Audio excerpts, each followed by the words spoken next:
आता नायट्रोजन जास्त झालं प्लॉटला तर काय होतं तुम्हाला सांगतो. नायट्रोजन जास्त झालं तर सगळ्यात पहिली गोष्ट म्हणजे पोटॅश कमी पडतो. पोटॅश कमी पडला म्हणजे तुमच्या फळाची क्वालिटी येत नाही, तुमच्या फळाची साईज होत नाही, तुमच्या फळाला कलर कोणता येणार नाही, फळाला शायनिंग येणार नाही.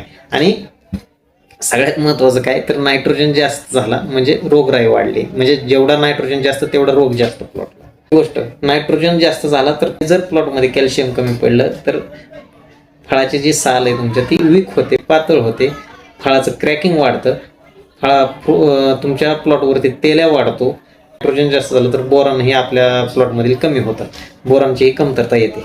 त्यामुळे नायट्रोजनचा बॅलन्स किती महत्त्वाचा आहे तुम्ही लक्षात ठेवा ही गोष्ट. नायट्रोजन जास्त झालं तर नायट्रोजन सोबत मॅग्नेशियमचं काम असतं, पण मॅग्नेशियम सुद्धा झाडातनं कमी होतं.